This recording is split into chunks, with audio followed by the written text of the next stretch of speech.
melihat perkembangan dari Patembayan Mataram, saya ingin patembayan yang lain nanti bisa menyusul, meniru greget dari Patembayan Mataram.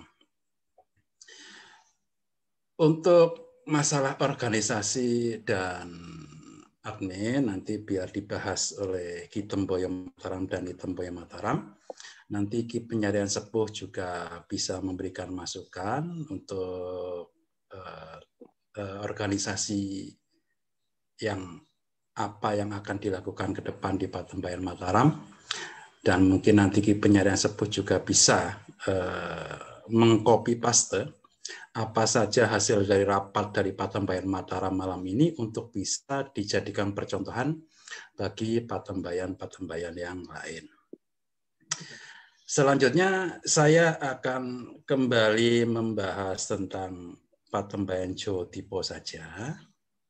Untuk masalah administrasi nanti biar dijelaskan oleh Ki Temboyo Mataram. Seperti yang saya uraikan tadi tentang ajaran asli Jawa, banyak sekali sebenarnya di Jawa ini yang masih rancu tentang ajaran asli Jawa itu seperti apa. Sebenarnya saya sudah mengetahui ajaran asli Jawa ini 10 tahunan lebih yang lalu. Cuman ketika saya hendak mengungkapkan ke publik, saya kadang berpikir 2 kali. Karena beberapa kali ketika saya mengungkapkan ajaran asli Jawa ke publik, kebanyakan bukannya diterima dengan lapang dada, tapi malah terjadi perdebatan yang tidak baik. Ini berkenaan dengan rancunya ajaran-ajaran yang berkembang di Jawa. Maka saya berpikir bagaimana caranya bisa menjelaskan ini secara jernih ke publik, kepada masyarakat Jawa sendiri tentunya. Maka saya berpikir saya harus membuat buku. Dengan membuat buku itu biar mereka yang penasaran dengan ajaran asli Jawa ini, dan mana yang asli, mana yang bukan, biar bisa membaca sendiri, dan biar merenungkan sendiri. Kalau saya ngomong langsung ke depan beberapa orang atau kepada paguyuban secara langsung, kebanyakan belum bisa diterima, maka jalan satu-satunya adalah dengan membuat buku biar dibaca sendiri. 2014 terbit buku Induk Ilmu Kejawen. Terus 2015 awal terbit Ilmu Jawa Kuno. Ini seturut dengan apa yang sudah saya temukan, bahwa di Jawa ini ternyata tumbuh 3 ajaran besar. Yang paling bungsu itu Kejawen. Di titik ini banyak rekan-rekan dari Jawa sendiri yang kurang bisa menerima. Karena selama ini yang sudah beredar luas di seluruh kalangan, Kejawen dianggap sebagai ajaran asli Jawa. Padahal yang saya temukan, ternyata Kejawen adalah ajaran tasawuf Islam yang dijawakan. Ajaran besar kedua sebelum Kejawen muncul adalah ajaran Jawa Buddha. Ajaran ini muncul seiring dengan masuknya Hindu dan Buddha ke Jawa, bercampur dengan ajaran asli Jawa. Akhirnya muncullah ajaran Jawa Buddha. Ajaran ini berkembang ketika Hindu masuk pertama kali sekitar abad, kalau menurut sejarah kontemporer, tahun 500 Masehi. 400 malah di Kutai. Dan berakhir perkembangannya pada abad 15 seiring dengan menyebarnya agama Islam. Ini ajaran Jawa Buddha. Sebelum ajaran Jawa Buddha ternyata ada ajaran asli Jawa. Dari mana saya tahu? Dari mempelajari naskah-naskah Jawen yang berbau Islam, ditambah mempelajari naskah Jawa Buddha yang berbau Hindu-Buddha, yang kebanyakan berupa rontal, saya menemukan unsur-unsur asli Jawa. Sebuah ajaran yang tidak ditemukan dalam ajaran Islam, ajaran yang tidak ditemukan dalam Hindu, ajaran yang tidak ditemukan dalam Buddha. Inilah ajaran Jawa asli. Mula-mula saya kebingungan, ini harus namanya ajaran ini namanya apa? Ini rapat internal, mungkin nanti kalau hendak disiarkan ke publik, bagian ini nanti di skip. Profesor Agus Sunyoto, Ketua Les Bumi NU, menyebut ajaran asli Jawa dengan nama Kapitayan. Saya sendiri kurang setuju dengan nama ini karena tidak pernah ditemukan nama Kapitayan di dalam naskah-naskah Jawa Baru maupun naskah Jawa kuno, naskah Kejawen maupun naskah Jawa Buddha tidak pernah ditemukan nama Kapitayan. Saya terus mencari nama ajaran Jawa ini sampai sekarang belum ketemu. Cuman dulu saya ketika masih kecil mendengar nenek saya menyebut ajaran asli Jawa adalah Jowo Dipo. Dipo artinya pelita, Jawa artinya adalah kesadaran. Jadi Jawa ini tidak merujuk kepada suku, tapi merujuk kepada kesadaran. Ini seringkali diucapkan oleh orang-orang tua kita dulu ketika mengingatkan kepada anak cucunya bahwa kowe kudu dadi wong Jawa le. Maksudnya itu apa? Maksudnya adalah kamu harus menjadi orang yang benar-benar sadar, benar-benar paham, benar-benar ngerti, benar-benar dewasa. Itu arti dari Jawa. Makanya ketika ada anak yang tidak bisa dinasihati, seringkali orang-orang tua kita dulu menyatakan, kowe kok ora Jawa, wong dulure. Nah, Jawa di sini, Jawa Dipo di sini maksudnya adalah kesadaran tersebut. Jadi pelita kesadaran itulah Jawa Dipo. Nama ini saya pakai karena ini lebih sesuai daripada Kapitayan. Karena sesungguhnya memang ajaran asli Jawa itu belum ada namanya, bahkan mungkin memang tidak bernama. Karena mungkin leluhur kita dulu tidak mementingkan nama itu untuk apa. Yang penting adalah perilaku, kearifan, kebijaksanaan yang bisa dijalankan dalam kehidupan sehari-hari. Maka pada akhir-akhir ini menjadi santer terdengar dari beberapa kalangan bahwa ajaran asli Jawa itu menurut Profesor Agus Sunyoto adalah Kapitayan, tapi menurut Damar Sasongko adalah Jawa Dipo. Silakan monggo mau menggunakan Kapitayan boleh, menggunakan Jawa Tipo boleh, asalkan itu merujuk kepada ajaran asli Jawa, monggo.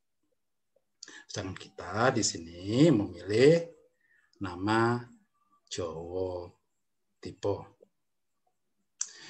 Ajaran-ajaran Jawa Tipo masih banyak tercecer di naskah suluk, wirid, serat, babat dalam bahasa Jawa Anyar, maupun dalam naskah kakawin, naskah kidung dari yang berbahasa Jawa Kawi. Banyak ajaran-ajaran Jawa Tipo yang terselip di sana. Dan yang terselip itu yang nanti akan kita ambil, kita kumpulkan, dan kita bahas. Mungkin kalau saya tidak kasihan kepada para cantrik, saya akan membuka kitab Kejawen. Kita akan mengkaji bersama di sana. Kita petani satu persatu mana yang Islam, mana yang Hindu, mana yang Buddha, dan mana yang Jawa Tipo. Kalau saya tidak kasihan, bisa kita lakukan. Tapi kalau setelah saya berpikir ulang, tidak semua orang paham ajaran Islam secara mendalam, tidak semua orang paham ajaran Hindu secara mendalam, tidak semua orang paham ajaran Buddha secara mendalam. Jadi nanti kalau saya membuka kitab mengkaji secara bersama-sama dengan para cantrik, takutnya tidak semua orang bisa mengikuti. Maka ini saya juga harus berpikir keras, gimana caranya menyajikan ajaran asli Jawa ini tanpa harus membuat para cantrik ikut berpikir berumit-rumit metani.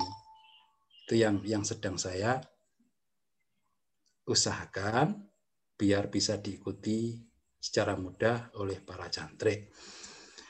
Dan beberapa di antaranya ajaran lelaku saya berikan secara langsung tanpa menyebutkan sumbernya karena berasal dari berbagai sumber.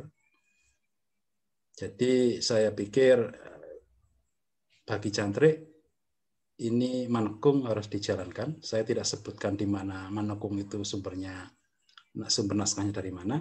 Kalau saya sebutkan akan berjejer-jejer nama naskah yang menunjukkan lelaku manekung. Bahkan serat Cendini pun menyebut dan menunjukkan lelaku manekung tersebut.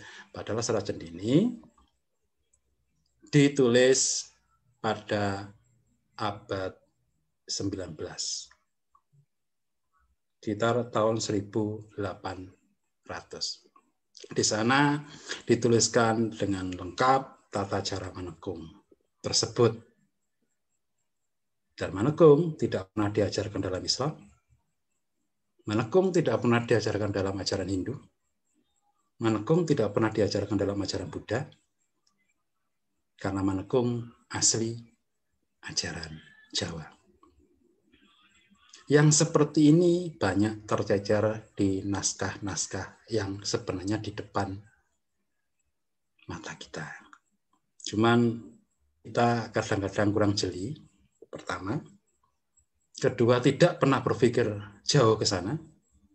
Karena kebanyakan pemikiran kita terstigmatisasi bahwa orang Jawa asli itu bodoh, primitif, tidak mungkin memiliki kebudayaan, kearifan luhur sebelum datang ajaran Hindu dan Buddha. Pemikiran seperti ini yang mematikan kekritisan kita. Padahal seharusnya kita bertanya-tanya dari mana orang Jawa bisa membuat keris. Dari mana orang Jawa bisa membuat ricikan keris sedemikian rumit? Dari mana orang Jawa bisa menghitung wuku? Dan banyak pengetahuan lain yang tidak didapati, tidak diajarkan di Islam, di Hindu maupun Buddha. Para ahli sama sekali belum berpikiran sejauh itu karena semua ahli didikan Barat yang semua berpikir bahwa orang Jawa itu bodoh sebelum masuknya Hindu dan Buddha. Nah, Dengan patembayan Jawa Dipo ini, mari kita pelajari dan kita angkat lagi kearifan Jawa asli tersebut. Kita amalkan dan kita jalankan bersama, karena setelah saya pelajari, ajaran asli Jawa ini sama sekali tidak bertentangan dengan semua agama. Tidak bertentangan dengan Hindu, tidak bertentangan dengan Buddha, tidak bertentangan dengan Islam, tidak bertentangan dengan Kristen sekalipun. Sehingga bisa dijalankan dengan ajaran agama kita masing-masing tanpa ada pertentangan yang berarti. Demikian mungkin sementara yang bisa saya wajangkan, yang saya wedahkan. Nanti kalau ada kesempatan, ada waktu, bisa disambung kembali. Monggo silahkan dilanjutkan pada acara inti. Kepada Ki Temboyo Mataram kami persilahkan. Sarwahayu. Terima kasih Jajar atas saudaranya. Dan sesi selanjutnya adalah diskusi yang nanti akan dipandu oleh Ni Panyarekan Sepuh. Kepada Ni Panyarekan Sepuh, kami persilakan.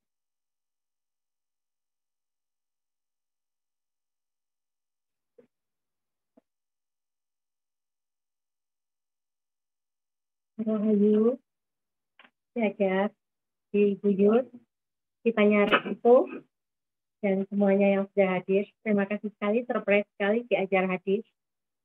Saya pikir masih sangat sibuk. Ya, saya ingin di sini saya ingin membahas tentang apa yang akan kita lakukan di Patembayan Mataram, Patembayan Jaldipa Mataram seperti itu. Karena seperti yang sudah kita ketahui bahwa Patembayan Jaldipa Mataram itu masih sangat baru dan kita masih berkutat dengan penyeleksian alam tentang kepengurusannya, tata cara dan sebagainya. Ada baiknya saya menyampaikan kepada semuanya, kepada para cantik di hadapan Ki Ajar sendiri dan semua yang ada di sini, bahwa pertama kali yang harus kita lakukan adalah membersihkan diri kita, mendekatkan diri kita di dalam sebuah keluarga. Kita sudah diberikan keluarga yang disebut Patembayan Jawa Dipa.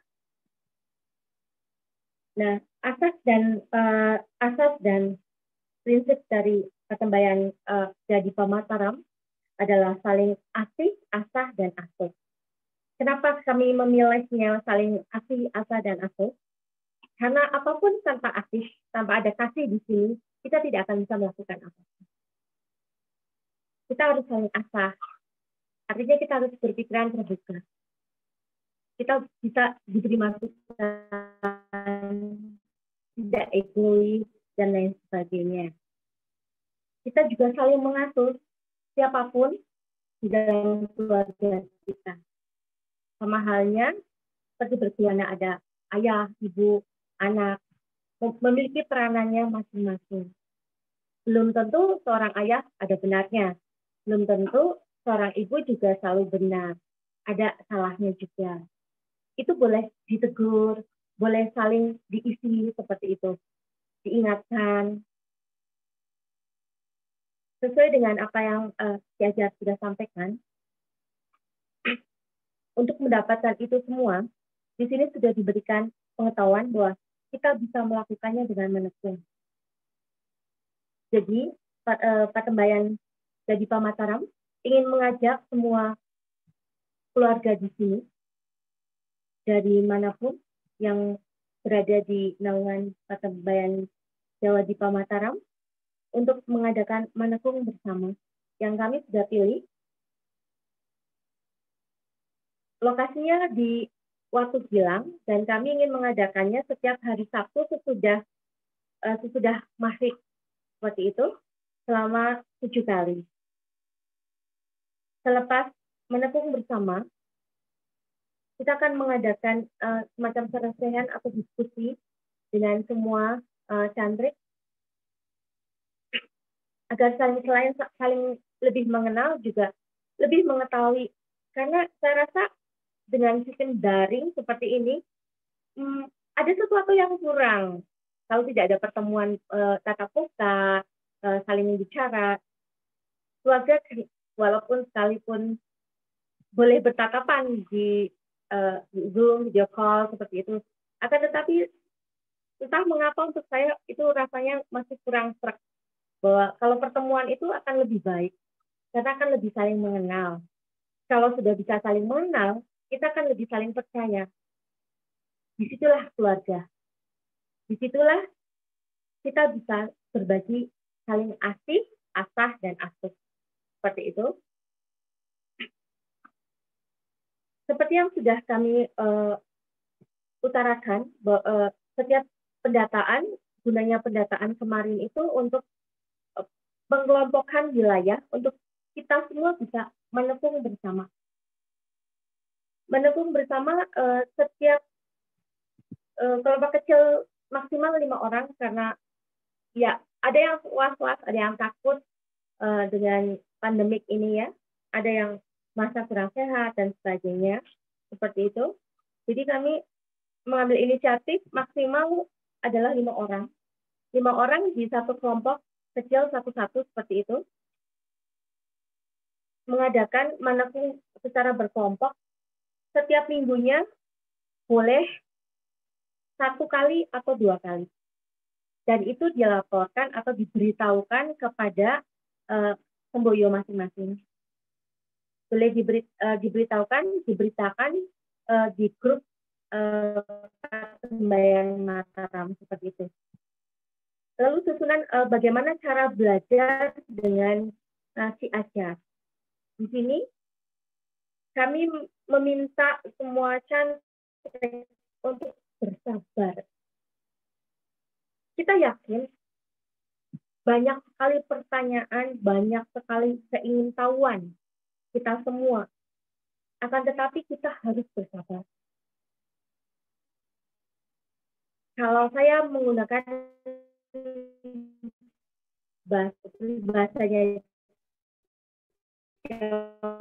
ya, saya nggak pandai awalnya asal lakon mencapai apa yang ingin saya. Di situ juga ada unsur untuk saling sabar seperti itu. Bertanya dan harus bersabar menunggu jawabannya. Ketika para cantrek ingin tahu dan bertanya kepada temboyo, sesungguhnya para temboyo akan memberitahu si penyarik dulu. Selepas itu baru diberitahukan kepada si ajar. Dari si ajar jawabannya akan diberitahukan kepada si penyarik. Selepas dari si penyarik kepada para temboyo. Dari para temboyo baru disampaikan kepada para cantrek. Seperti itu ya. Jadi semuanya harus dengan proses.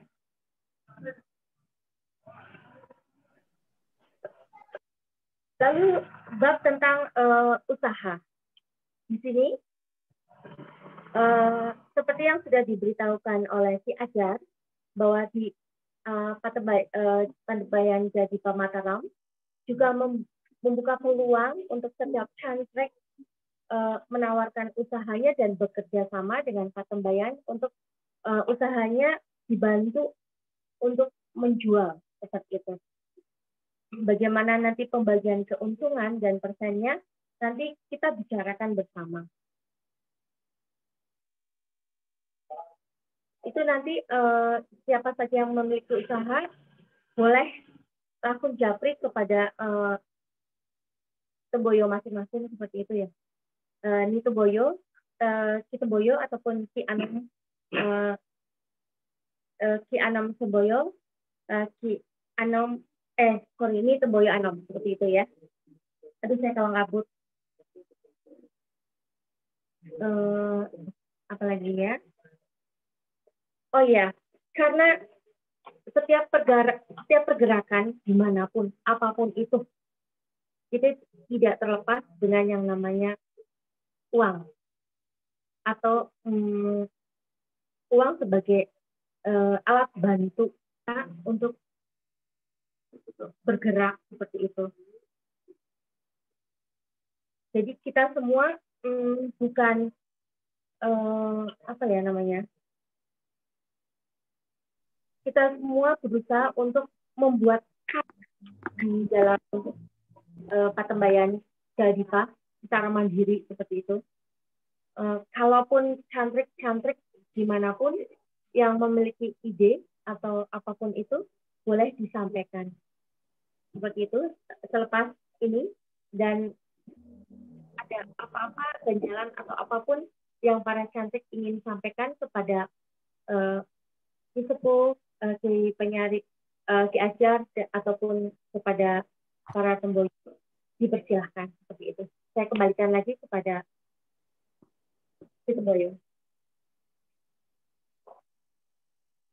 Sarwohayu, terima kasih kepada ini penyarikan sepuh. Selanjutnya adalah sesi tanya jawab dari para cantrik kepada pengurus atau kepada Ki Ajar, kepada Ki Ajar. Monggo dipersilakan para cantrik yang langsung ingin berinteraksi kepada Ki Ajar. Apa saja ingin ditanyakan, monggo.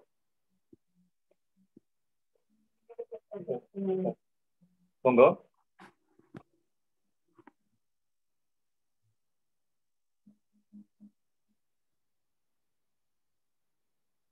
Monggo. Sugeng Dalu. Lalu. Sarwoho, saya Ardian. Saya cuma ingin menanyakan, kalau sekarang itu kan komunikasi, kemudian juga ajaran atau wedaran yang diberikan itu dikomunikasikan lewat WhatsApp atau lewat Telegram. Nah, apakah ada media yang mengumpulkan itu? Jadi entah misalnya dalam bentuk blog atau dalam bentuk, karena kalau di WA atau Telegram kan kalau pas kadang-kadang kita nggak sempat baca atau kita ingin mengingat kembali, scroll up ke atas bisa jauh dan kadang-kadang bahkan juga hilang begitu.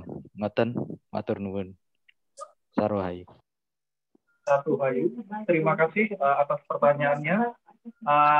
Kebetulan dari PJD Mataram sudah mengumpulkan rangkuman tanya jawab dan informasi diskusi Patembayan Jawa yang disampaikan oleh Ki Ajar ini sudah kami rangkum di sini. Mungkin kalau sudah sudah komplit akan di-share kepada seluruh cantrik begitu.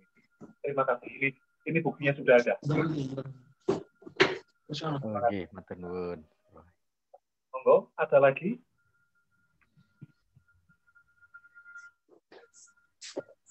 Monggo, ini. Ya, selamat malam. Selamat malam. Ini saya Ki Sosro. Ini saya ingin dulu pertanyaannya muncul sudah lama. Ada istilah kalau Ki Ajar itu kan yang mengajar ya. Ya. Saya ingin tahu itu arti temboyo. Kalau cantrik jelas siswa ya. Ada temboyo. Kalau penyarian itu apa mungkin bisa dikatakan sebagai seperti cari apa sekretaris begitu ya. Perbedaan antara temboyo dengan penyarian itu saja dulu. Mohon pencerahan tentang temboyo dengan penyarian. Itu perbedaannya apa? Begitu bisa dijawab oleh Mas Ki Rafael Bube. Mungkin karena saya di sini, terima kasih karena saya di sini orang baru yang tidak mengerti banyak tentang bahasa Jawa, alangkah baiknya pertanyaan ini yang punya kompeten untuk menjawab adalah Ki Ajar.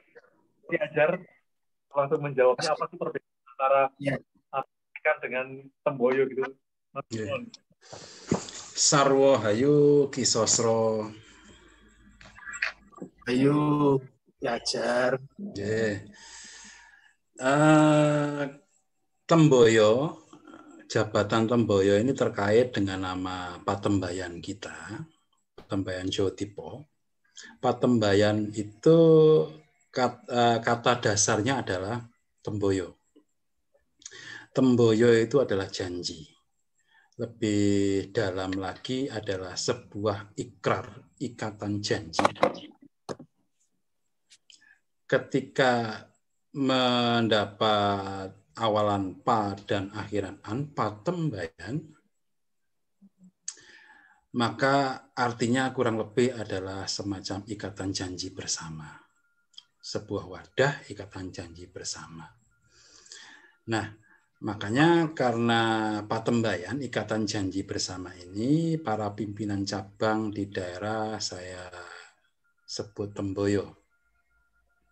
Jadi mereka inilah yang mengikat janji para cantrik di berbagai daerah untuk menyatukan hati, menyatukan pikiran, dan menyatukan tekad untuk berjuang bersama-sama di dalam satu wadah patembayan Jowo Tipo. Makanya saya sebut Temboyo. Kalau lelaki disebut Ki Temboyo, kalau yang wanita disebut Ni Temboyo.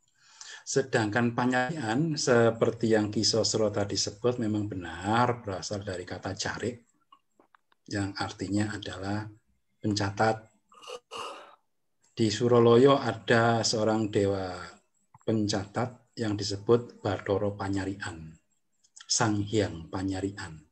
Nah, tugas dari Sang Hyang Panyarian ini adalah mencatat apa saja yang berlaku di Suroloyo untuk perintah-perintah dari Sang Hyang Guru untuk disampaikan kepada para dewa sekalian. Dan juga kadangkala Bathara Panyarian ini juga menyampaikan perintah kepada para titah yang ada di Ngarjo Podo. Jadi Ki Penyarian di sini meniru jabatan Bathara Panyarian tersebut. Demikian Ki Sosro untuk Temboyo dan Panyarian. Sarwohayu. Atur nuwun, pitaken malih nggih, setunggal malih. Ini kan saya orang Jawa, diberi nama Eko Junianto, itu juga katanya sih bukan asli Jawa lah. Terus setelah menikah diberi nama tua yang itu menjadi Jawa asli gitu kan, Sosro Hadiwibowo, terus dipanggil Ki Sosro. Nah, ada yang menegur saya, itu orang Jawa Timur, itu namanya RM Arjuna Nusantara. Kebetulan saya bertemu langsung di Pantai Pacitan begitu. Terus saya tanya mendapat RM dari mana? Dari Kasultanan apa Kasultanan? Oh, dia katanya berasal dari Bedoro Katong. Terus dia tanya, kok pakai nama Ki Sosro, itu mendapatkan Ki dari mana? Terus saya hanya berkelakar saja. Sosro artinya 1000, Ki itu teman saya mengatakan saya ini kemaki, jadi kemaki saya 1000 kali, begitu kemaki banget, begitulah. Kan terus menjadi penasaran saya, kan hanya meniru di ketoprak itu asal laki-laki dipanggil Ki, kalau tidak kenal dipanggil Ki Sana, ya berarti kan artinya saudara. Nah ini saya senang sekali dan sangat bersyukur bisa ketemu dengan Ki Ajar Damar Sasongko yang mempunyai referensi naskah-naskah kuno. Sebetulnya istilah Ki dan Ni itu yang bagaimana kejelasannya, mohon pencerahan. Karena kalau menurut saudara saya, Ki diambil kaki-kaki dan nini-nini, yang artinya kakek dan nenek, padahal saya masih muda. Nah, itu sebetulnya bagaimana, lah ini kan Ki Ajar yang lebih tahu. Ya, mohon pencerahannya, begitu Ki Ajar. Atur nuwun. Sebenarnya Ki dan Ni itu dari kaki dan nini. Kaki dan nini itu pada masa Jawa kuno pengertiannya masih asli dari Jawa Tipo. Setiap lelaki yang dewasa pasti dipanggil kaki. Setiap wanita yang sudah dewasa pasti dipanggil nini. Jadi ketika seseorang lelaki dipanggil kaki, itu bukan berarti tua. Itu pengertian ki atau aki yang pengertiannya sebagai seorang yang sudah sepuh, itu kan pengertian baru. Pengertian sekarang. Itu munculnya dari daerah Sunda.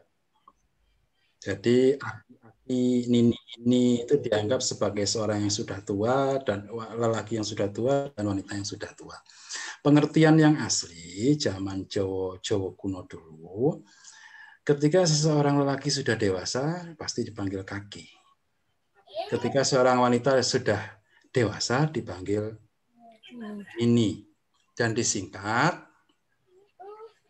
dengan panggilan Ki atau Ni. Maka seringkali kalau di naskah-naskah kuno seorang sepuh memanggil orang yang lebih muda atau kadang-kala memanggil putranya sendiri dengan panggilan kaki. Banyak itu di naskah-naskah Jawa kuno juga masih banyak. Salah satunya adalah tembang apa ini ya yang pumo kaki podo dipun iling. Itu kaki di situ menunjukkan kepada seorang lelaki dewasa, bukan kepada orang tua. Ya tidak pantas loh kalau seorang tua dinasihati. Itu nasihat dari seorang sepuh kepada seorang lelaki yang sudah bisa berpikir, sudah akhil balik, sudah dewasa, maka dinasihati dengan kata-kata pumo kaki podo dipun iling. Bukan menasihati orang tua, itu menasihati seorang lelaki yang dewasa. Jadi pengertian kaki dan ini di sini pada masa dulu adalah lelaki yang sudah dewasa, wanita yang sudah dewasa. Baru kaki dan nini ini nanti ketika bertemu dengan orang asing yang belum kenal, maka disebut kaki sana atau nini sana. Ini sama dengan sekarang apa ya? Bro, brother. Kaki sana. Bro and sis. Nah, nini sana. Disingkat ki sana atau ni sana. Itu kepada seorang lelaki yang belum dikenal, tapi usianya sudah dewasa, sudah bisa berpikir, sudah akhil balik, maka disebut kisana atau ni sana. Untuk orang yang berpangkat, sama panggilannya, cuma nanti ada tambahan. Ki ageng, ki gede, atau gelar-gelar yang lain. Jadi kaki dan ini panggilan ini adalah panggilan umum untuk orang Jawa kepada manusia yang sudah dewasa, sudah akhil balik dan sudah bisa berpikir, bukan panggilan bagi yang sudah sepuh, bukan. Demikian Ki Sastro. Mohon maaf, ini saya menyimpulkan ya. Yeah. Kalau dulu saya berpengertian yang berhak dipanggil Ki dan ini yang sudah menikah. Tadi kan yang sudah dewasa, sudah paham begitu ya, sudah jowo begitu ya Ki Ajar. Yeah, sudah akhir balik, sudah akhir balik. Sudah akhir balik. Terima kasih Ki Ajar. Yeah. Silakan kini Chandrik yang lain untuk berinteraksi. Satu Huhayu. Satu Huhayu. Monggo. Kula Kitembaya. Bareng. Dan di Chandrik kalian masih ada pertanyaan lagi, monggo.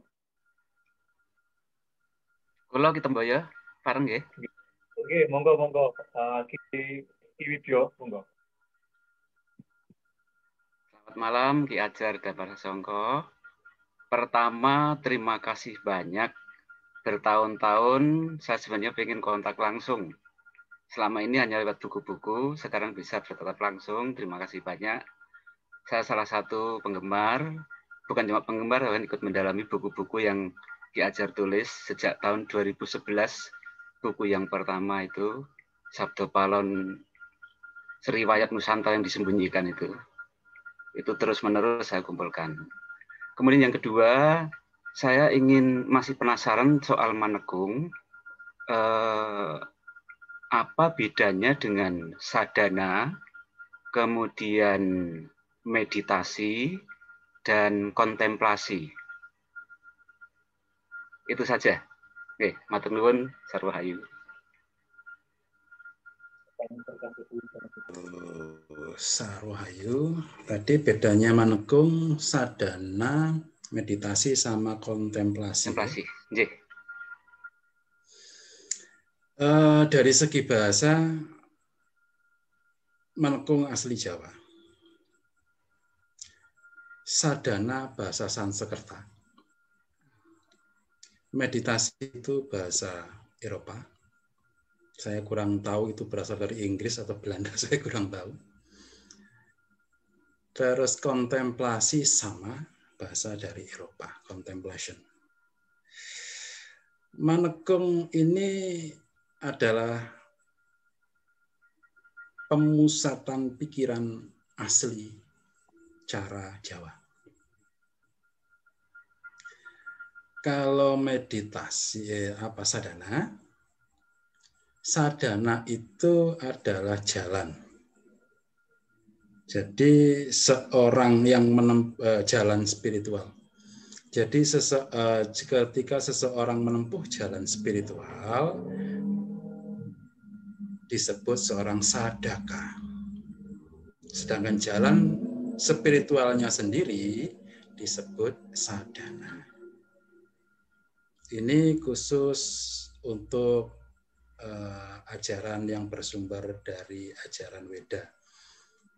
Jadi ajaran Weda itu ada beberapa paksa. Paksa itu sayap ya.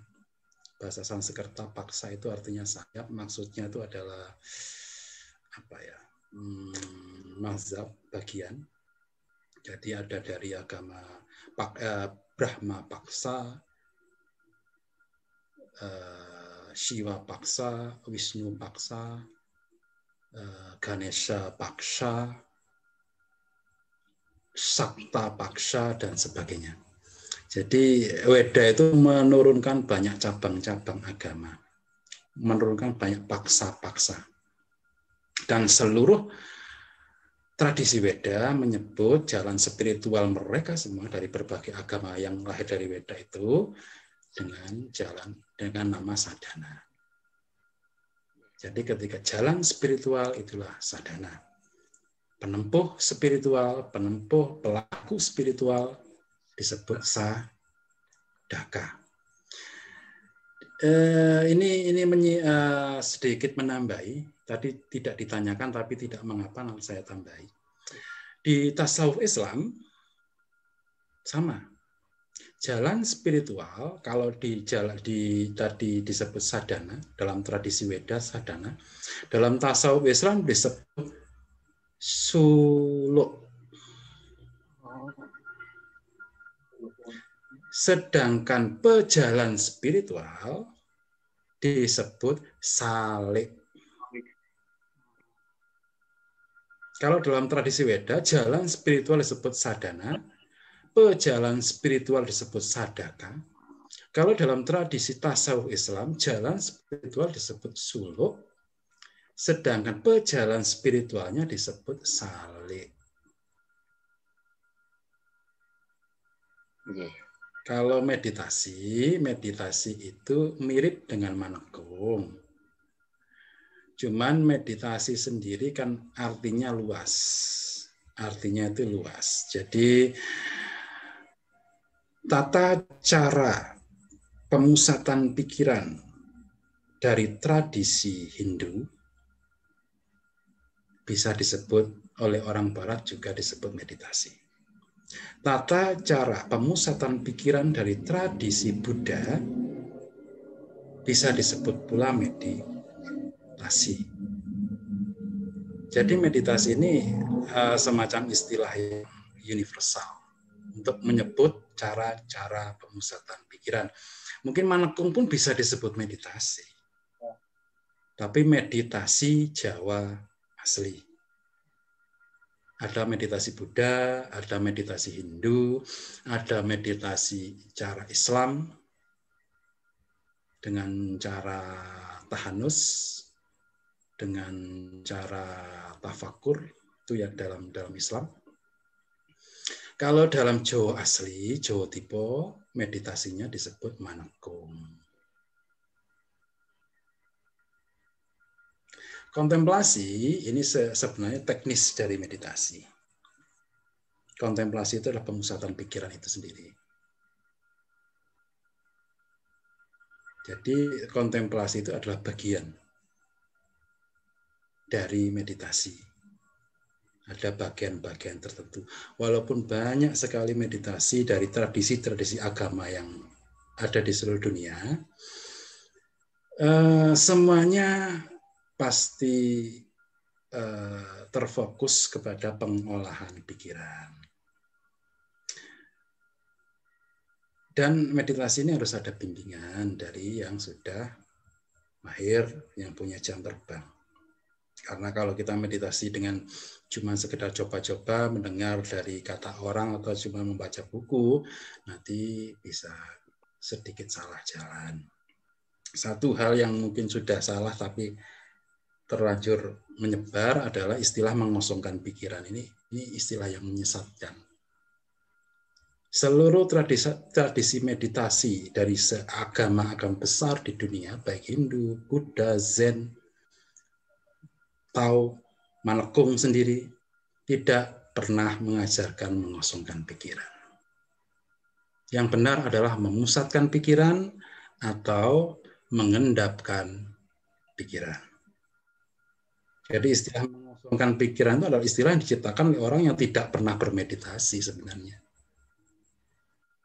Jadi mereka memunculkan istilah itu dan mereka sendiri bukan seorang praktisi. Cuman dibuat keren-kerenan saja bahwa mengosongkan pikiran. Tidak, meditasi tidak pernah mengajarkan mengosongkan pikiran. Meditasi mengajarkan memusatkan pikiran atau mengendapkan pikiran. Demikian jawaban saya. Satu hayu. Satu lagi boleh nggih? Monggo. Tentang Mel. Yeah. Kita mengenal di aliran tertentu yang namanya mantra. Yeah.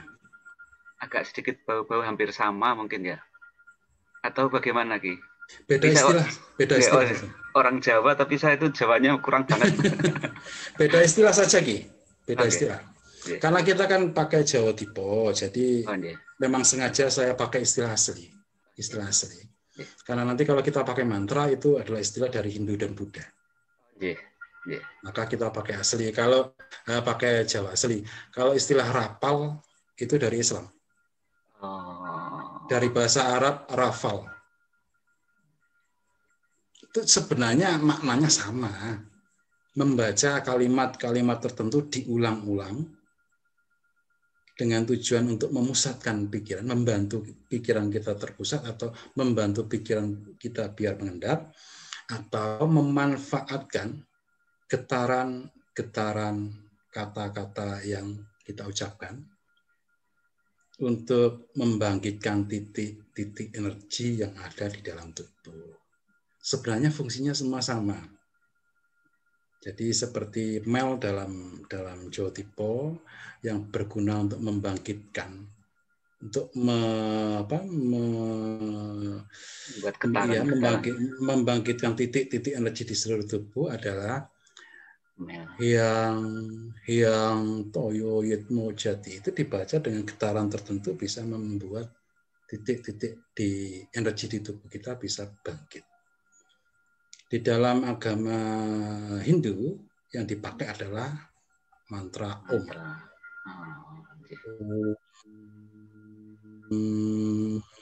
Itu bisa. Kalau dalam Islam yang dipakai adalah Alif Lam Mim. Alif Lam Mim. Sama sebenarnya. Tapi kita pakai istilah Mel karena yang kita ajarkan adalah ajaran asli Jawa. Jadi nanti supaya tidak ada gugatan dari teman, katanya Jawa asli kok pakai mantra. Padahal mantra itu bahasa Sanskerta kan. Kita mencegah hal-hal yang demikian. Demikian, Ki. Matur nuwun, satu hayu. Kemudian ada lagi dari santri yang lain untuk memberikan sebuah pertanyaannya kepada Ki Ajar, monggo. Ada lagi? Hayu, saya Ardian lagi. Mau ada satu pertanyaan lagi tadi mungkin mirip tapi ada kebingungan tentang mungkin istilah salam yang diucapkan kan kadang-kadang rahayu, sarwahayu, satu hayu. Nah, itu apakah ada perbedaan? Kemudian juga apakah ada tata cara khusus, misalnya pembuka dan penutup seperti itu yang sesuai dengan ajaran asli Jawa itu seperti apa? Ngoten. Matur nuwun, sarwahayu. Sarwahayu. Sebenarnya kalau ajaran asli Jawa itu yang sering dipakai adalah kata-kata hayu. Hayu, hayu, hayu. Saya pakai sarwo hayu, maknanya adalah semuanya selamat. Hayu itu artinya selamat. Hayu itu pengertiannya selamat, cantik, dan sejahtera. Sarwo hayu bisa diartikan semuanya selamat, sekaligus bagus, dan sekaligus sejahtera. Satu hayu itu artinya sungguh-sungguh selamat, sungguh-sungguh semuanya bagus, atau semuanya sejahtera. Sebenarnya tidak ada perbedaan antara sarwahayu, satu hayu, sama rahayu, tidak ada perbedaan.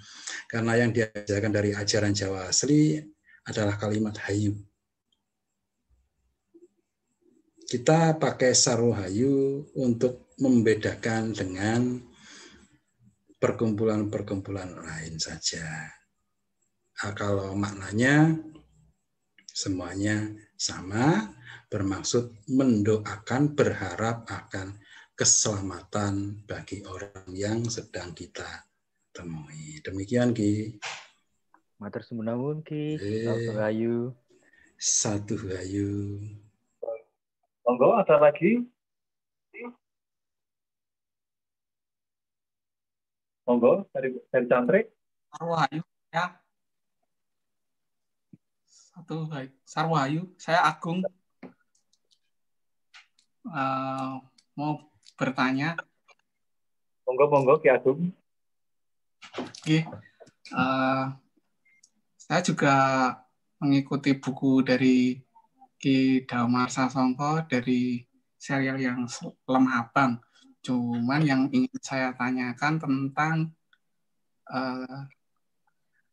poin yang ajaran Jawa Dipa ini kan yang seperti yang disampaikan kan cair dengan ajaran agama apapun itu. Ya.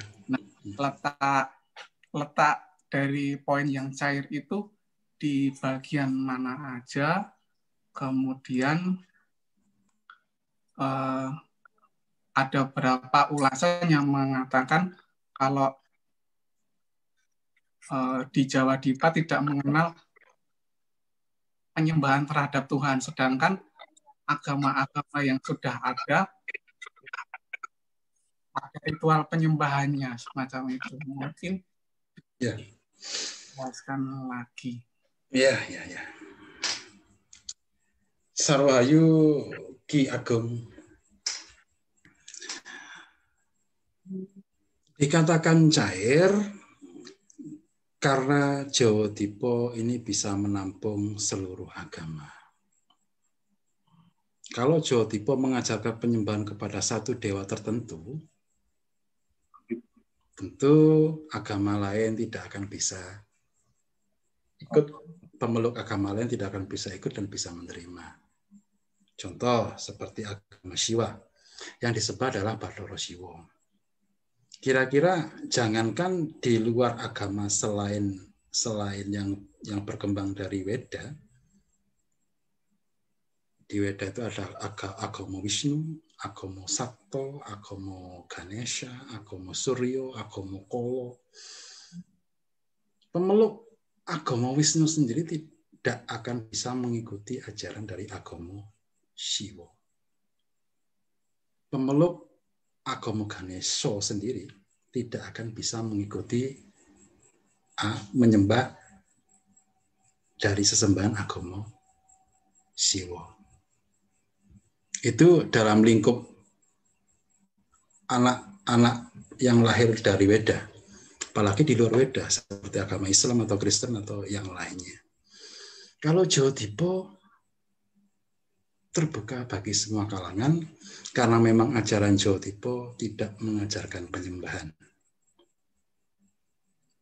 Sehingga para pemeluk dari ajaran agama Hindu, ajaran agama Buddha maupun ajaran Islam dan Kristen bisa tetap melakukan penyembahan kepada Tuhan yang mereka yakini, sehingga tidak bertentangan dengan ajaran Jawa Dipo.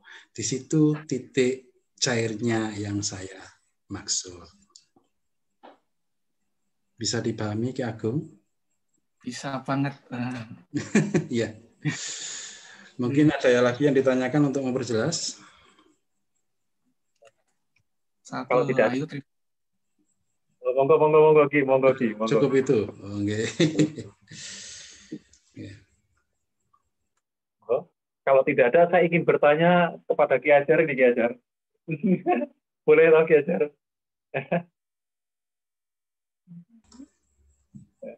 Begini Ki, saya ingin bertanya, ketika saya membaca buku Serat Dewa Ruci dan Sastra Jendra Hayungrat Paranwating Diu, ini Ki Ajar mengatakan bahwa 4 unsur jiwa merupakan sedulur papat atau saudara 4. Kata saudara di sini apakah bisa dimaknai sebagai 4 pribadi selain diri kita, Ki? Maksudnya di sini pribadi adalah pribadi yang memiliki cipta rasa karsa sendiri. Jadi dikatakan sebagai sedulur papat, saudara 4, berarti ada saudara-saudara 4 pribadi selain saya gitu, atau gimana Ki maksudnya Ki? Terima kasih. Sarwohayu. Kata-kata saudara itu sebenarnya adalah simbolik ya. Jadi bukan berarti itu sebuah saudara yang berpribadi. Bukan berarti itu adalah pribadi-pribadi tersendiri. Tapi kata saudara di sini adalah sesuatu yang selalu mendampingi kita. Siang maupun malam tidak pernah terpisah dari diri kita. Kita ini sebenarnya siapa? Pancer itu sendiri, roh. Dan roh ditemani, disaudarai oleh 4 unsur jiwa, yaitu kesadaran yang disebut kakang kawah, terus perasaan yang disebut getih, pikiran yang disebut adiari-ari, dan ingatan yang disebut puser. Jadi kakang kawah, getih, adiari-ari, dan puser sebenarnya bukan pribadi lain. Bukan sebuah eksistensi makhluk lain, tapi adalah unsur dari jiwa itu sendiri yang menemani keberadaan roh atau pancer. Karena menemani siang malam tidak pernah terpisah, disebut dengan istilah sadulur. Demikian Ki Tenggoyo. Berarti kalau misalnya dia mengatakan bahwa ini saya baca di berbagai blog, akan menuliskan ada cara memanggil saudara keempat kita, yaitu sedulur papat. Berarti itu menyesatkan ya Ki ya. Misalnya ada prosesi untuk memanggil saudara 4, berarti memanggil saudara pribadi-pribadi 4 gitu yang selain diri saya gitu. Berarti menyesatkan itu ya Ki ya. Itu menyesatkan. Dan Jawa Dipo hendak meluruskan kembali ajaran yang asli Jawa seperti apa. Hal-hal yang semacam itu kadangkala bercampur dengan ajaran-ajaran di luar Jawa Dipo. Terus diyakini dan dijalankan oleh beberapa orang, terus diajarkan kepada murid-muridnya, akhirnya menyebar, dan disalahpahami sebagai ajaran Jawa. Patembayan Jawa Dipo hadir untuk meluruskan hal-hal yang semacam itu, biar ajaran Jawa kembali seperti aslinya. Nanti setelah diketahui ajaran yang asli itu seperti apa, silahkan Anda sekalian para cantrik menjalankan ajaran agama Anda, tapi dengan pengetahuan Jawa yang sudah benar, bukan pengetahuan Jawa yang terdistorsi. Demikian Ki Rafael. Matur nuwun Ki. Selanjutnya dari yang lain, monggo. Ada pertanyaan lain? Rahayu, Ki Rafael, Ki Darman, mohon maaf, saya ada lanjutan pertanyaan tadi. Biasanya kita juga ada menyebut marmarti itu sebetulnya nopo nggih? Ki Ajar, ngoten, matur nuwun, Sarwahayu. Sarwahayu. Ini agak panjang kalau diceritakan ya. Jadi mungkin nanti bisa disiapkan kertas biar tidak bingung, biar mencatat-catat.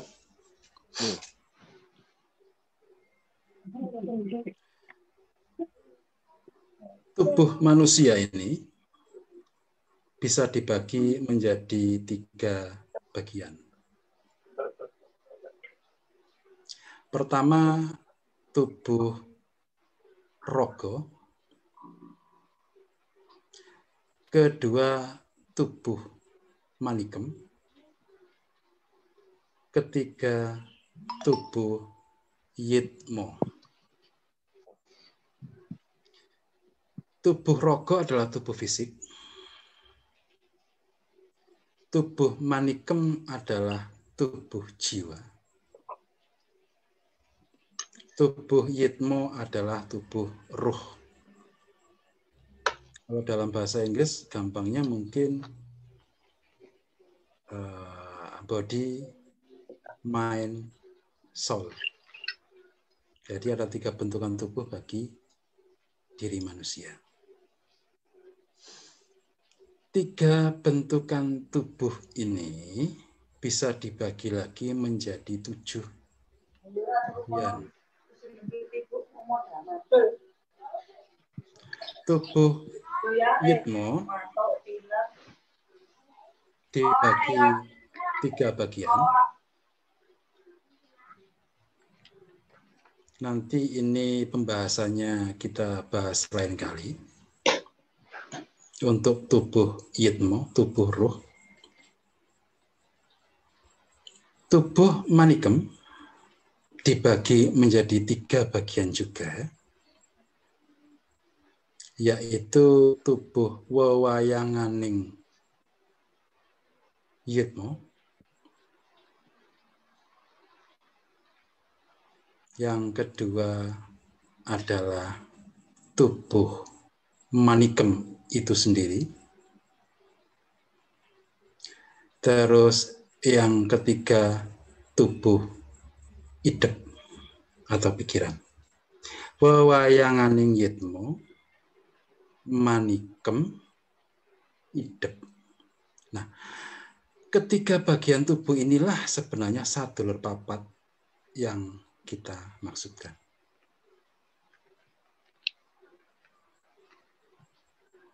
Kita bahas wewayanganing yitmo. Wewayanganing yitmo ini yang ditanyakan tadi adalah marti.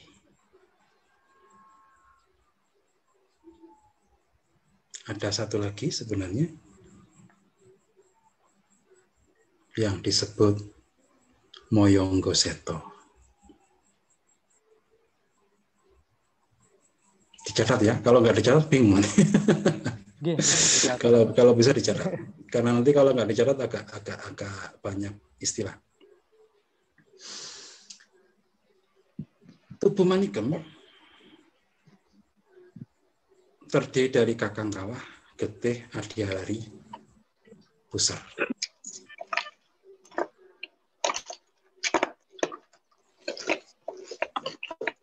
Tubuh idep atau pikiran adalah adi ari-ari itu sendiri. Jadi adi ari-ari eksis di 2 tempat, di tubuh idep dan di tubuh manikem. Makanya manusia ini apapun sukunya, apapun kebangsaannya, pikirannya itu mendominasi.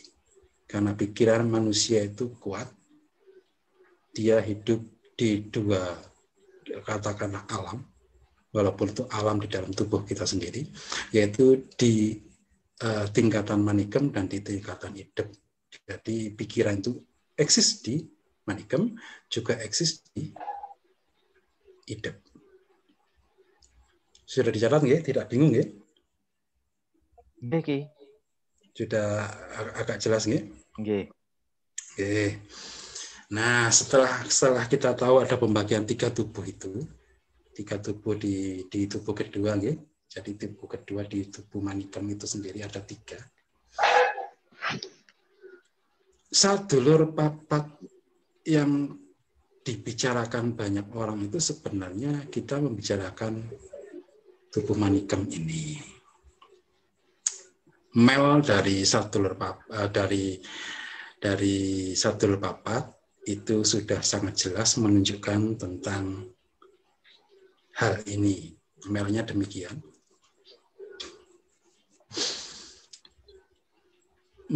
Marti kakang kawah adiari-ari getih puser.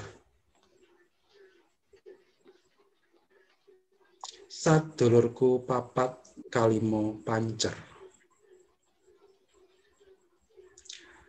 Kang karawatan lan kang nora karawatan.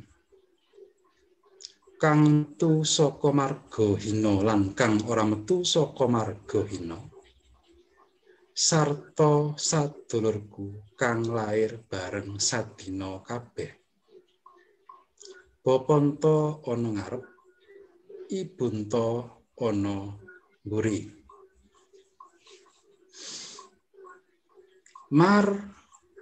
Marti sudah saya sebutkan tadi adalah wawayanganing yitmo. Kakang kawah adiari-ari getih puser itu eksis di tubuh manikem. Sadulurku papat kalimo pancer yang disebut adalah kakang kawah adiari getih puser, pancernya adalah roh. Kang karawatan lan kang nora karawatan, yang terawat dan yang tidak terawat. Siapa itu? Yang terawat adalah kakang kawah adiari getih puser. Yang tidak terawat adalah Mar dan Marti. Ditambah lagi nanti yang tidak terawat adalah Moyonggo Seto. Kang karawatan lan kang nora karawatan. Kang metu saka marga hina lan kang ora metu saka marga hina. Yang keluar dari vagina ibu dan yang tidak keluar dari vagina ibu. Yang keluar dari vagina ibu adalah kakang kawah adiari getih puser. Yang tidak keluar dari vagina ibu adalah Marmarti dan Moyonggo Seto. Sarto sadulurku kang lair bareng sadina kabeh. Siapa ini? Moyonggo Seto itu sendiri.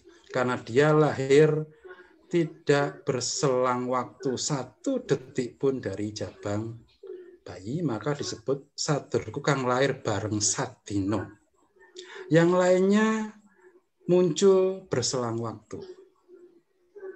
Tapi Moyonggo Seto dia tidak berselang waktu. Urutannya demikian.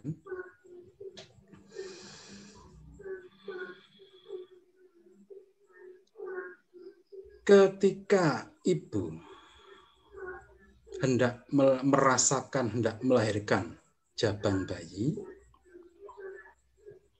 sudah ada desir di dalam hati ibu, jabang bayi hendak lahir, maka sempurnalah keberadaan Mar dan Marti. Apa tugas dari Mar dan Marti? Tugas dari Mar dan Marti adalah antibodi gaib. Manusia punya antibodi fisik. dan manusia punya antibodi gaib. Antibodi gaib manusia adalah Mar dan Marti. Mar bersifat lelaki, maka disebut kaki amung. Marti bersifat kewanita-wanitaan, maka disebut nini amung. Kadang disebut dengan boponto untuk Mar atau ibunto untuk Marti. Boponto menjaga jabang bayi di depan. Ibunto menjaga jabang bayi di belakang. Jadi Mar dan Marti adalah antibodi gaib manusia. Maka jangan gampang takut dengan hal-hal yang berbau gaib. Jangan pernah gentar dengan hal-hal yang berbau kasat mata, karena kita memiliki antibodi gaib kuat yang disebut Mar Marti atau kaki among nini among atau boponto ibunto. Kaki among ini memancarkan cahaya putih. Nini among memancarkan cahaya merah. Ini yang dilihat oleh spiritualis Jawa, sehingga warna merah dan putih ini diwujudkan dalam bentuk bubur gula klopo berwarna merah dan putih, bahkan dibawa kepada kehidupan bernegara, diwujudkan dalam panji atau bendera gula klopo abang putih. Sampai sekarang bendera NKRI tetap mengadopsi warna merah dan putih. Merah adalah lambang dari nini amung, putih adalah lambang dari kaki amung. Ketika ibu merasakan desir hendak melahirkan, kaki amung dan nini amung sudah siap sempurna menjaga keselamatan jabang bayi. Berlanjut kemudian pecah ketuban. Ketika ketuban pecah, maka kesadaran jabang bayi sempurna. Apa kesadaran itu? Ketika Anda tahu bahwa Anda duduk di tempat Anda, ketika Anda tahu melihat sekeliling Anda berada di sebuah ruangan, ketika Anda tahu memakai baju apa, ketika Anda tahu sedang berbicara apa, itu adalah kesadaran Anda. Ketika ketuban pecah, kesadaran jabang bayi sempurna. Berlanjut setelah ketuban pecah muncul jabang bayi. Didampingi oleh siapa? Oleh Moyonggo Seto. Jadi begitu jabang bayi keluar, langsung Moyonggo Seto ikut keluar. Moyonggo Seto ini adalah antibodi gaib ketiga yang melindungi jabang bayi secara non-stop, tidak pernah dia tinggalkan. Maka disebutkan bahwa dalam ajaran Jawa asli, Moyonggo Seto ini berdiam di bayangan kita. Ketika Anda berdiri terkena sorot cahaya, dan Anda toleh ada bayangan Anda di belakang Anda, di sana Moyonggo Seto berada. Maka ada ilmu Jawa asli yang mempelajari untuk bisa bertemu secara langsung dengan Moyonggo Seto. Pantangannya adalah tidak meludah, tidak kencing, tidak berak kepada bayangan kita sendiri, karena di sana berdiam Moyonggo Seto. Ini yang disebut sebagai sadulur kang lahir bareng sadino, karena dia lahir bersamaan dengan keluarnya jabang bayi. Beda dengan Mar Marti, dia muncul lebih dulu. Beda dengan Kakang Kawa, dia muncul lebih dulu. Moyonggo Seto lahir bersamaan dengan jabang bayi. Setelah jabang bayi lahir, disusul darah keluar, getih. Begitu getih keluar, maka perasaan jabang bayi sempurna. Setelah getih keluar, disusul oleh adi ari-ari atau plasenta. Begitu plasenta keluar, maka pikiran jabang bekerja dengan sempurna.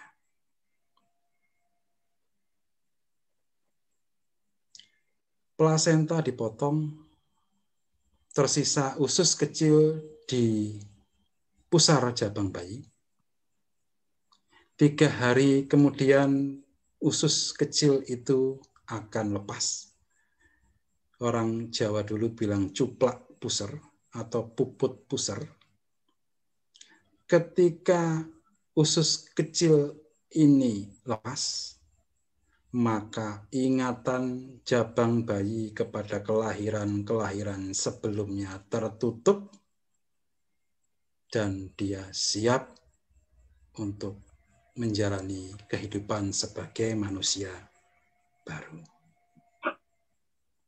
Jadi sudah lahir semuanya, Mar, Marti, Kakang Kawah, Moyonggo Seto, Getih, Adi Ari-ari, terakhir Pusar. Pancernya siapa? Roh manusia itu sendiri. Jelas nggih? Jelas Ki. Nggih. Sembah nuwun. Jadi kalau tidak dicatat nanti bingung dengan istilah-istilahnya. Kalau catat. Jadi nanti dicatat. Langsung. Nggih. Jadi makanya saudara kita itu ada 7 sebenarnya. Mar, Marti, Kakang Kawah, Adi Ari, Getih, Pusar, Moyonggo, Seto. Maka setiap bubur weton, kalau zaman ini internetnya.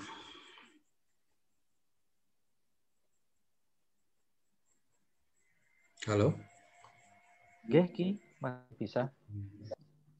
Connect ya? Tidak connect masih connect tuh. Oke. Makanya kalau pada waktu peringatan weton, kalau zaman dulu itu kemenyannya dibagi 7. Jadi kemenyannya dicuil-cuil jadi 7. Itu dibakar bergiliran. Kemenyan pertama untuk kaki Among, kemenyan kedua untuk Nini Among, kemenyan ketiga untuk Kakang Kawah, kemenyan keempat untuk Getih, kemenyan kelima untuk Adi Ari-ari, kemenyan keenam untuk Pusar, kemenyan ketujuh untuk Moyonggo Seto. Itu zaman dulu. Kalau zaman sekarang lebih praktis dengan menggunakan 7 batang dupa. Jadi ketika peringatan weton, kita ambil 7 batang dupa, kita bakar sekaligus, itu semua dipersembahkan kepada diri kita sendiri sebenarnya. Unsur kita sendiri sebenarnya. Tapi mempunyai daya kekuatan yang membantu kehidupan kita. Sekali lagi, saya ulangi. Mar, Marti, Moyonggo Seto adalah antibodi gaib kita.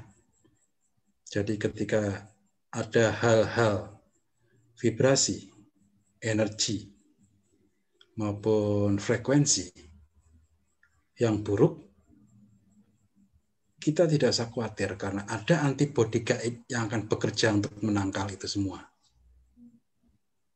Yang disebut Mar, Marti, dan Moyonggo Seto. Ketika kita hidup di dunia, kita juga ditemani oleh saudara kita.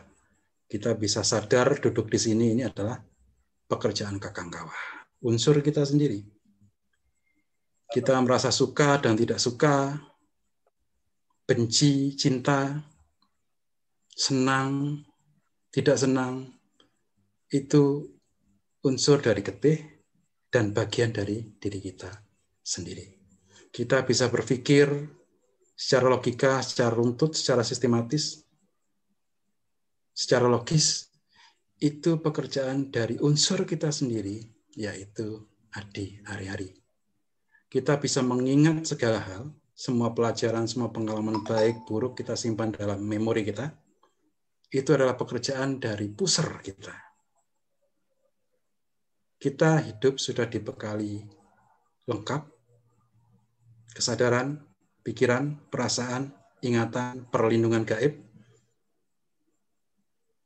maka kita sepatutnya bersyukur. Karena kita sudah sedemikian lengkap diberikan bekal oleh Sang Hyang Urip.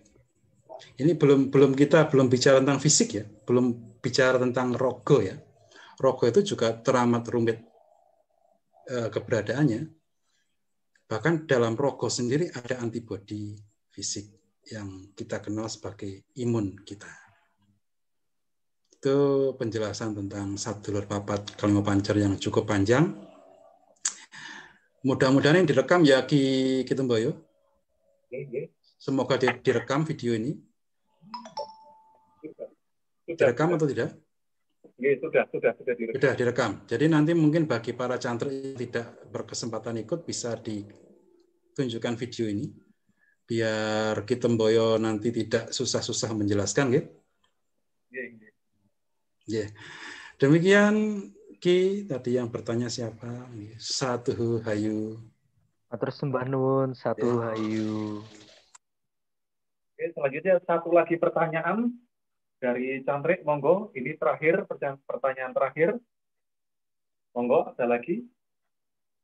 Ini yang ada di PJD Mataram, monggo. Satu lagi, pertanyaan terakhir ini. Saya Ki Temboyo.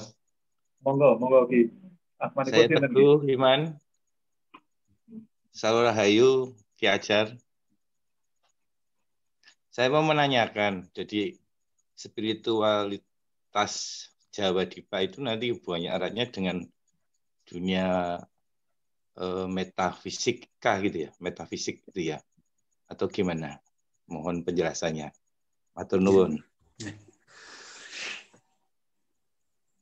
Kalau kita bicara spiritual, maka mau tidak mau kita juga akan bersinggungan dengan hal-hal metafisik. Cuman kalau kita menjalani spiritual, metafisik itu bukan sebagai tujuan kita, bukan sebagai yang kita cari, tapi 1, 2, 3 kali kita pasti nanti akan bersinggungan. Seperti contohnya kemarin ketika saya mengadakan patusan di Kali Tempuran di Ciawi Bogor, yang kita butuhkan adalah air dari Kali Tempuran tersebut. Karena Kali Tempuran itu semenjak dulu itu sudah diketahui oleh leluhur kita mengandung semacam energi yang bagus untuk menyelaraskan energi-energi dari mereka yang diguyur menggunakan air Kali Tempuran tersebut.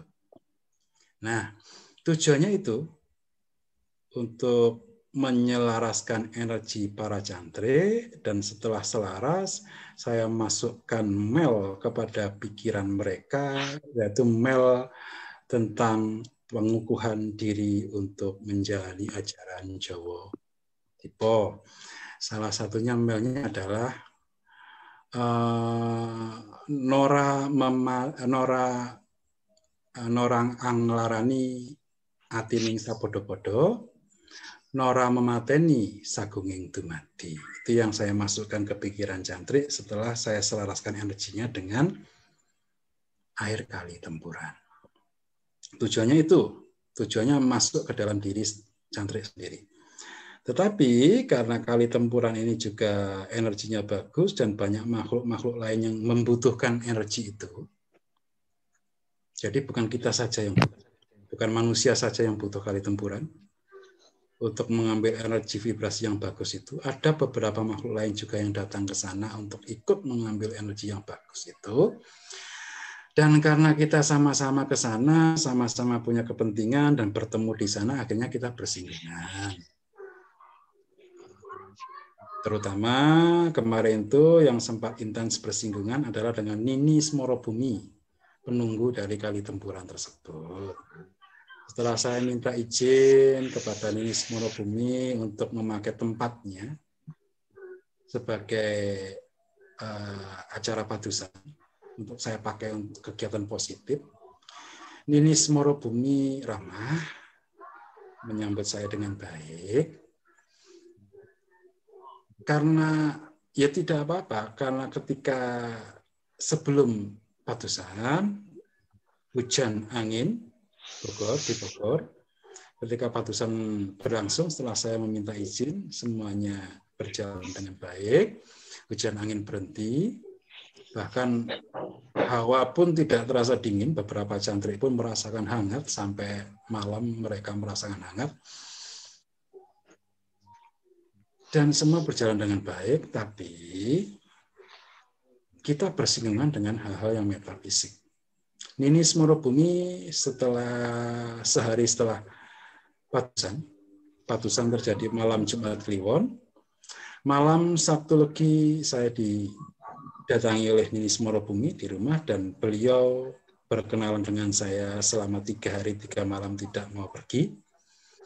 3 hari 3 malam saya menyambut dia, welcome, saya terima kehadiran dia karena memang saya yang dulu minta kenalan dan dia menyambut perkenalan saya. 3 hari 3 malam itu tengkuk saya, seluruh sekujur tubuh saya merinding disco 24 jam nonstop. Senin malam selesai, beliau pulang sudah tidak ada apa-apa. Nah, ini yang dimaksud ketika kita menjalani laku spiritual, mau tidak mau kita bersentuhan dengan metafisika. Bukan metafisika yang kita cari, tapi kita mau tidak mau akan bersentuhan dengan hal-hal yang semacam itu. Kalau kita nanti yang dicari adalah pengalaman metafisika, berkenalan dengan makhluk-makhluk astral, kita bukan lagi belajar spiritual, kita malah belajarnya nanti arahnya ke supernatural, ke metafisika untuk hal-hal yang kurang bermanfaat. Menurut saya kurang bermanfaat, karena makhluk-makhluk astral sendiri itu juga seperti kita. Jadi mereka itu punya kelebihan, punya kelemahan. Kita yang kadang-kadang menaruh ekspektasi lebih pada mereka. Setiap makhluk gaib pasti tahu ini, tahu itu, pasti bisa ini, bisa itu, pasti bisa membantu ini, bisa membantu itu. Enggak. Mereka juga makhluk lemah. Kita yang terlalu tinggi menaruh harapan kepada hal-hal gaib, kepada makhluk-makhluk seperti itu. Mereka juga bisa berbohong. Mereka juga bisa menipu agar dianggap tahu, agar dianggap pintar, agar dianggap sakti, dan sebagainya. Dan ini yang saya maksud kurang begitu bermanfaat. Intinya, ketika kita menjalankan spiritual, mau tidak mau akan bersinggungan dengan hal-hal gaib semacam itu, tapi itu bukan tujuan dari Patembayan Jawa Tipo. Demikian Ki. Satu hayu. Matur nuwun. Satu hayu. Satu hayu. Terima kasih kepada atas potensinya dan ramah-ramahnya. Kita menghadapi acara selanjutnya itu adalah Manekung bersama, langsung dipandu oleh Ki Ajar pada Ki Ajar dan kepada seluruh santrik mungkin siap karena sama gitu langsung dipandu oleh Ki Ajar. Ya.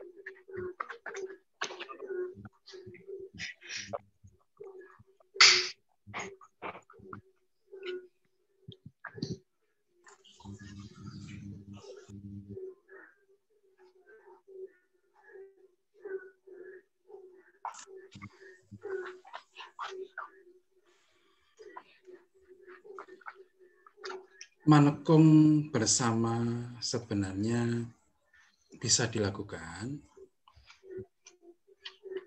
tetapi harus oleh mereka yang sering melakukan, jadi sudah tidak ada instruksi bantuan.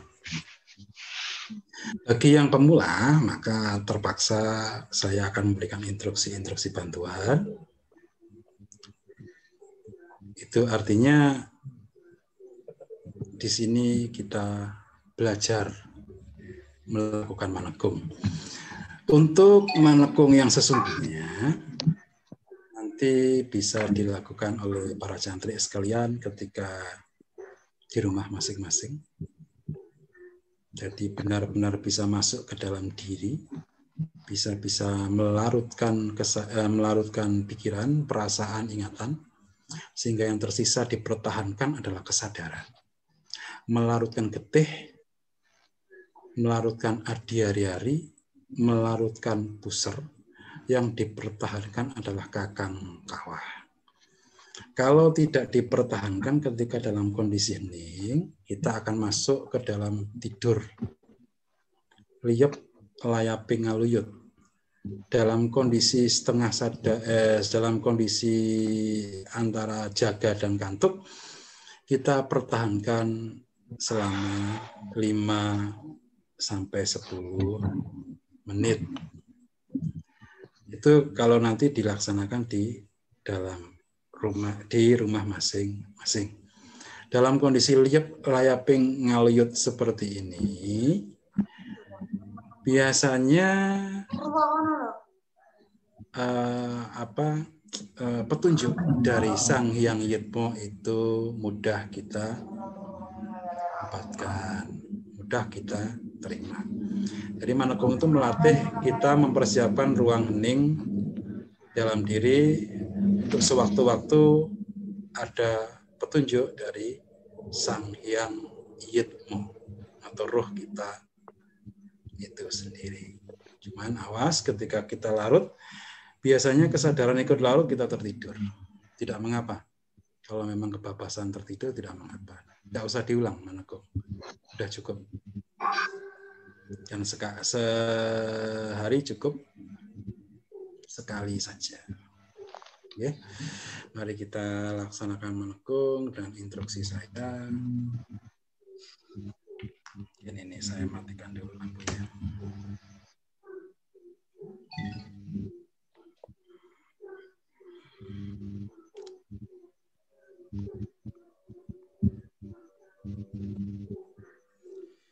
Siapkan diri dengan baik.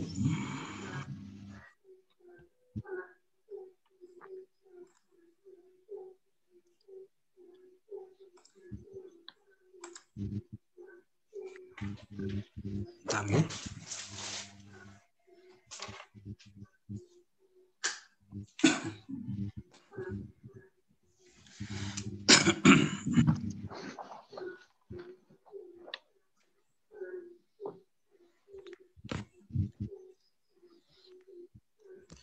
Persiapkan diri dengan baik.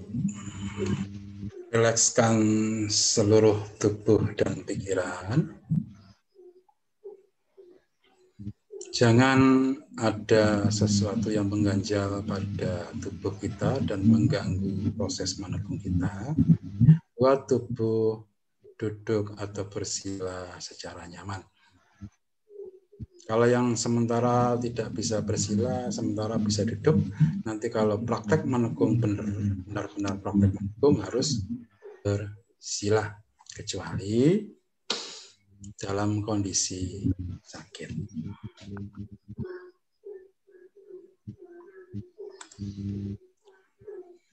Persiapan tubuh. Angkat tangan bersembah di depan dahi. Mata jangan dipejamkan, biarkan terbuka. Kita baca mel manekung.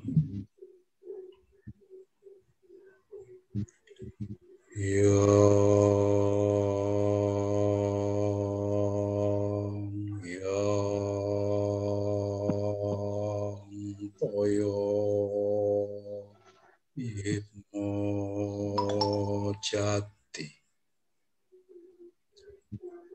telenging tias antoming dumati toyo handayani biar padang urip sawiji. Persiapkan bersendekat, tatapan mata menatap ujung hidung. Setelah menatap ujung hidung, pejamkan mata secara perlahan-lahan.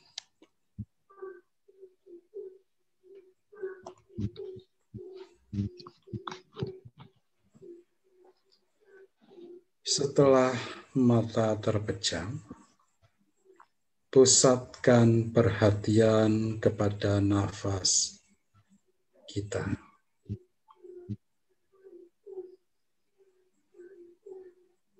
Keluar masuknya nafas diperhatikan.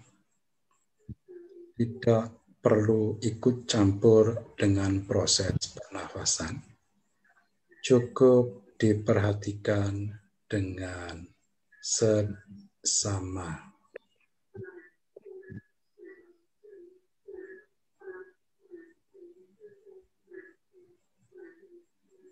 Lakukan ini sampai nanti pikiran, ingatan, dan perasaan kita larut secara perlahan-lahan. Ketika dalam proses memperhatikan nafas, tiba-tiba pikiran Anda mengembara ke arah manapun, biarkan pikiran mengembara sesukanya. Ikuti dan perhatikan tanpa harus menolak atau melawan. Biarkan pikiran bebas melakukan aktivitasnya. Sejorok apapun pikiran yang muncul, semengganggu apapun pikiran yang muncul, cukup diperhatikan saja.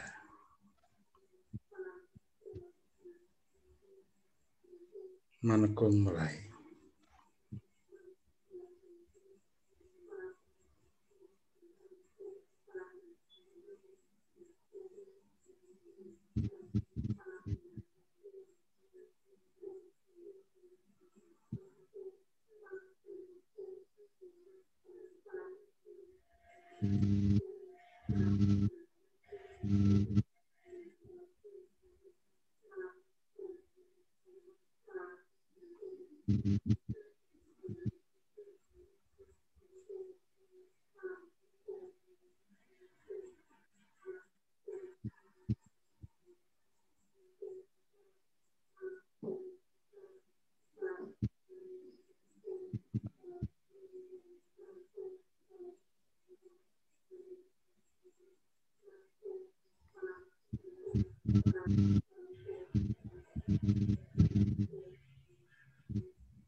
Sedikit sudah masuk ke dalam keheningan.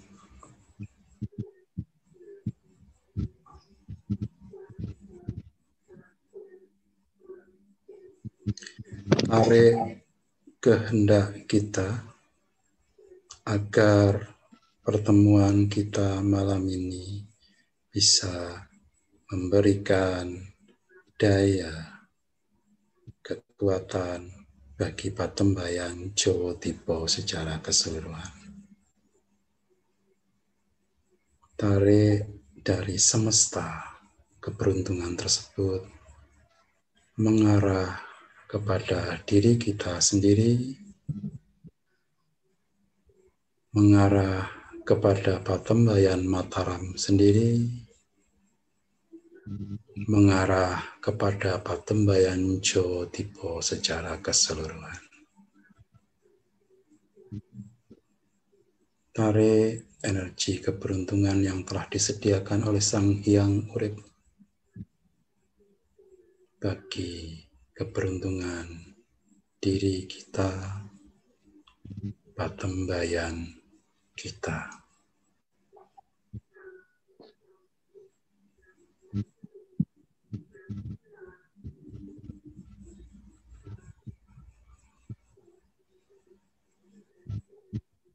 Pengiriman energi keberuntungan cukup. Ucapkan dalam hati terima kasih kepada Sang Hyang Urip. Matur nuwun Sang Hyang Urip. Matur nuwun. Matur nuwun.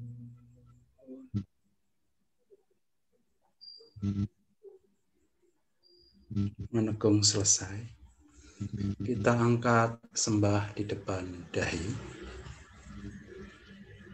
Kita ucapkan mel penutup. Yang toyo yitmo jati warasuki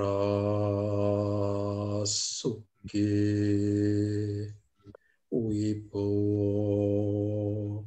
rahayu. Menekung selesai.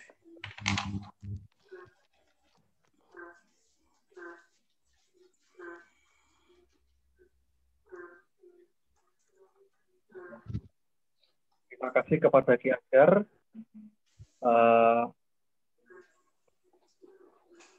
Pendampingannya dalam acara sesi terakhir tadi itu menekung bersama. Kami ucapkan Ki Ajar, terima kasih atas modern ramah tamahnya. Kemudian diucapkan kepada Ki Buyut, Ki Panyarikan Sepuh, dan Mi Panyarikan Sepuh atas bimbingannya. Kemudian kami mengucapkan kepada semua pengurus Patembayan Jawa Dipa wilayah Mataram atas kerjasamanya untuk mensukseskan acara pertemuan perdana ini. Dan terima kasih kepada semua santri Patembayan Jawa Dipa wilayah Mataram yang telah berpartisipasi dalam acara pertemuan perdana ini. Kami ucapkan sekali lagi, mohon maaf kalau ada kesalahan, dan terima kasih. Matur nuwun. Satu hayu. Satu hayu. Satu hayu.